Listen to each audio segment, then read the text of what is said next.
बच्चों, आज हम बताने जा रहे हैं साखी का भावार्थ जो कबीरदास जी द्वारा लिखा गया है और साहित्य सागर किताब में है।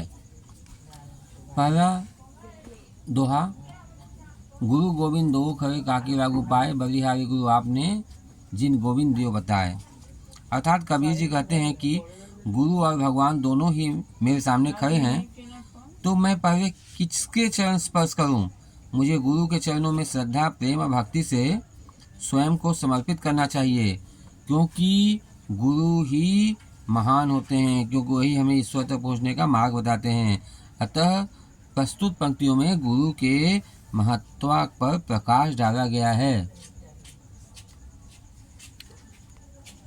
जब मैं था तब हरि नहीं, अब हरि है मैं नाही, प्रेम गति अति सांकरी, तामे दोनों समाही।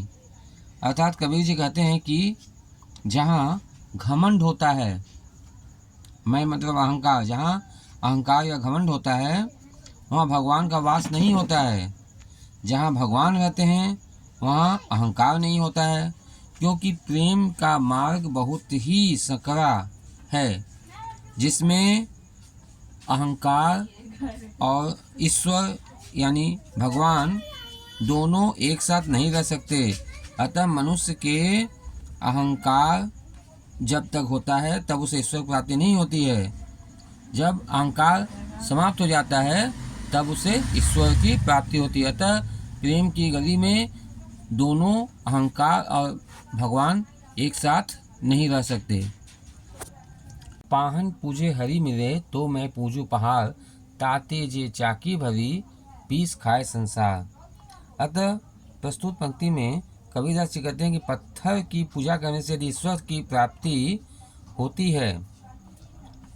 अगर पत्थर की पूजा करने से हमें भगवान मिलते हैं तो मैं पहाड़ की पूजा करने के लिए तैयार हूँ। उन्होंने मूर्ति की अपेक्षा चक्की को अच्छा बताया है, क्योंकि इसके द्वारा पीसे गए अनाज से लोगों का पेट भरता है। अतः पत्थर में भगवान नहीं होते हैं, यह एकमात्र बाह्य आडंबर है।